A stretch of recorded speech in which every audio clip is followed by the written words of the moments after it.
Hello friends, welcome back to my channel modern day homeopathy with doctor Ekta. आज की इस video में हम बात करेंगे वेरिकोस वेन्स के बारे में। वेरिकोस वेन्स बहुत कॉमन डिजीज़ नहीं है, बट बहुत लोगों को आजकल देखने में आ रहा है और वो कहीं ना कहीं हमारी लाइफस्टाइल के चेंजेस में, हमारी लाइफस्टाइल में चेंज आने की वजह से वो चीज़ बढ़ती जा रही है। तो वेरिकोस वेन्स को आज हम समझेंगे और उसको होम्योपैथी से आप कैसे उसे ट्रीट कर सकते हैं और क्या प्रिवेंटिव मेजर्स ऐसे ले सकते हैं जिससे आप वेरिकोस वेन्स से बच सकें। ये वीडियो पूरा एंड तक ज़रूर देखें और उसको समझें वेरिकोस वेन्स क्या होती है, उसकी कॉजेज़ एंड सिम्टम्स क्या हैं और उसको हम कैसे प्रिवेंट कर सकते हैं, प्लस कौन सी होम्योपैथिक मेडिसिन से हम उसे ठीक कर सकते हैं। तो let's start with what is varicose veins. Varicose veins अगर हम बात करें तो वो होती है हमारी ट्विस्टेड वेन्स हो जाती है हमारी, यूजली वो फाउंड होती है हमारे पैर में।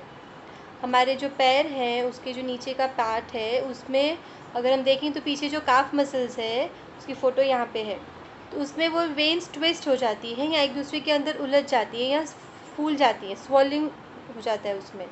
तो जो स्वेलिंग वेन्स हो अगर, या ट्विस्टेड वेन्स है, या अगर आपको वो प्रोमिनेंटली बहुत स्किन पे दिखने लगी है तो उसको हम वेरिकोस वेन्स बोल सकते हैं, क्योंकि यूजली वेन्स हमारे स्किन के नीचे वाली लेयर में ही प्रेजेंट होती है। तो जब वो उसमें स्वेलिंग आ जाती है या उसका कुछ स्ट्रक्चर चेंज हो जाता है या वो टर्न हो जाती है, वो ट्विस्ट हो जाती है, तो बहुत प्रोमिनेंटली हमारे स्किन में से वो दिखने लगती है और दूर से आइडेंटिफाई हो जाता है कि उसकी वेन्स में स्वेलिंग आई है या उसको वेरिकोस वेन्स है।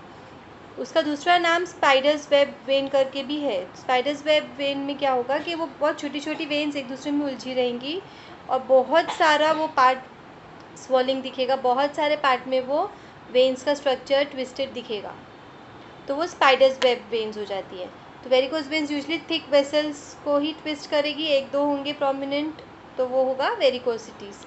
और स्पाइडर वेन्स होंगी जो बहुत सारी छोटे छोटे वेन्स को पूरे पैर में दिखेगा, तो होगा spider web when.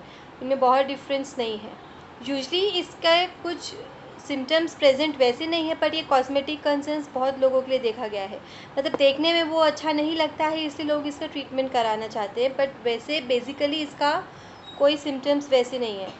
Eight times लोगों को इससे पेन हो सकता है, कोई चीज़ अगर स्वेलिंग है तो उनको वहाँ पे बहुत स्वेलिंग भी दिख सकती है, उनको चलने फिरने में वो पेन फील हो सकता है, इससे ज़्यादा और कुछ नहीं। और बहुत सीवियर कॉम्प्लिकेशंस अगर हम इसकी बात करें तो उसमें अल्सर्स हो सकते हैं, बिनाइन ट्यूमर्स प्रेजेंट हो सकते हैं, that's it. Otherwise there is no such symptoms और there is no such cause और there is no such issue with varicose veins. So this is just a cosmetic concern for many people and it might cause a little pain, it might cause a little swelling. Signs and symptoms of varicose veins क्या होंगे? So the signs and symptoms would be the veins would be dark or purple or blue color. You can identify, you can see from the surface कि हाँ भाई ये इसका veins का कुछ color dark है. Veins can appear twisted and bulging, or they can be cords like on the legs.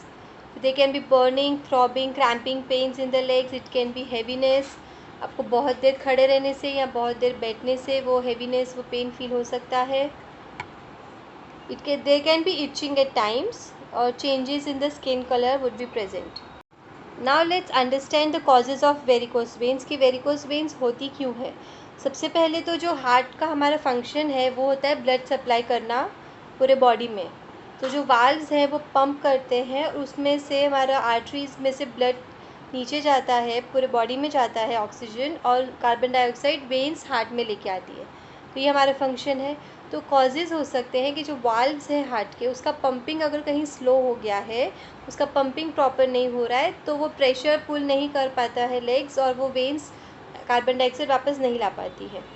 दूसरी चीज़ ये हो सकती है कि अगेंस्ट द ग्रेविटी, क्योंकि उसको पैरों के जो वेन्स है, हमारे आर्टरीज़ है, उसको अगेंस्ट द ग्रेविटी वर्क करना पड़ता है, क्योंकि नीचे ऐसे हम खड़े हैं तो यहाँ से ऊपर सप्लाई देना है, तो अगेंस्ट द ग्रेविटी उसके वेन्स में वो प्रेशर नहीं है, उसके वो वेन्स में वो फोर्स नहीं है कि it can take the blood to the heart, तो that can be the other cause. या फिर we are standing for a very long time for so many days and this lot of stress, wear and tear, then it can cause it. Muscle contractions में अगर problem आ रही है then also it can cause the varicose veins. So what are the risk factors? मतलब ये varicose veins सबको तो नहीं हो सकती है ना. So there are certain risk factors कि किनको prominently वेरिकोज वेन्स हो सकती है। So first we see is females में मोस्टली ये देखा गया है कि वेरिकोज वेन्स यूजली फीमेल्स में प्रेजेंट होती है। Ageing causes varicose veins. To age, your heart muscles get weak, your calf muscles get weak. आपके मसल्स सब वीक होने लग जाते हैं, आपके हार्ट के फंक्शंस वीक होने लग जाते हैं, तो it might cause you varicose veins. Pregnancy might cause you varicose veins because weight बहुत बढ़ जाता है उस टाइम पे। तो जिसका ओवर एक्सेसिव वेट बढ़ता है, जिनके पैरों में बहुत प्रेशर आ जाता है, इट कैन कॉज देम वेरिकोसिटीज़। और ओबेसिटी मतलब बहुत मोटापा है आपकी बॉडी में, हेल्दी नहीं है आप, आपको फैट डिपोजिशन ज़्यादा है, it can also lead to varicose veins. और स्टैंडिंग और sitting for a very long time, या तो आप बहुत देर तक बैठे रहते हैं एक पोजीशन में, या बहुत देर तक एक पोजीशन में खड़े रहते हैं, that can also cause varicose veins. So what now, अब अगर हम बात करें complications, what are the complications of varicose veins? As such no complications are found in normal regular varicose veins. Generally जो होता है उसमें कॉम्प्लिकेशंस यूजली नहीं होते हैं, बट बहुत रेयरली कुछ कॉम्प्लिकेशंस फाइंड किए गए हैं। So those are ulcers, those can be tumours और bleeding and blood clots. Okay, so now how do you prevent varicose veins? अब अगर हमको प्रिवेंशन है तो हम कैसे करें? वेरिकोज वेन्स फैमिली हिस्ट्री से भी होते हैं, जेनेटिकली भी वेरिकोज वेन्स फाइंड है कि फैमिली हिस्ट्री में भी होता है। So how do you prevent? You should avoid wearing high heels और टाइट होजरी। मतलब हम लोग जो पैर से एकदम चिपका के आजकल वो जिम पैंट्स और योगा पैंट्स पहनने लगे हैं, जो बहुत बॉडी फिटिंग होती है, जिसमें स्किन को सांस नहीं लेने मिलती है। We should avoid wearing them for very long time. We should avoid wearing high heels.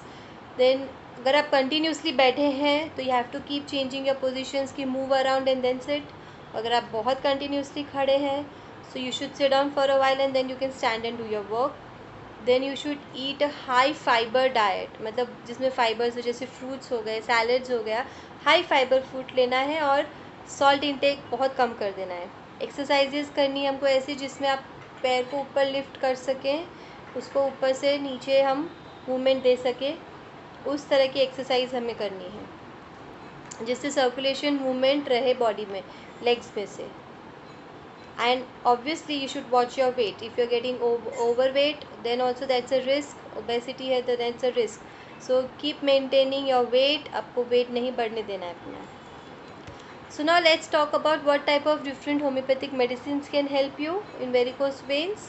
There are many drops available. You can go with Aesculus Pentacartin. You can go with Weasel का WL40, Quick का R42 drops.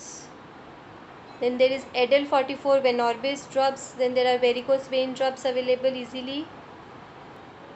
Then German company 539 varicose vein drops are available.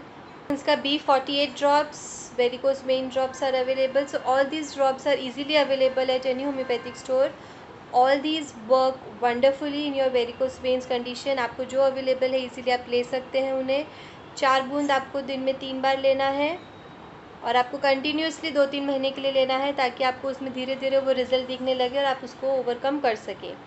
So I hope आपको ये video पसंद आया होगा, और अगर पसंद आया है तो मेरे वीडियो को लाइक करिए, शेयर करिए अपने ग्रुप्स में और सब्सक्राइब करिए मेरे चैनल को। Thank you.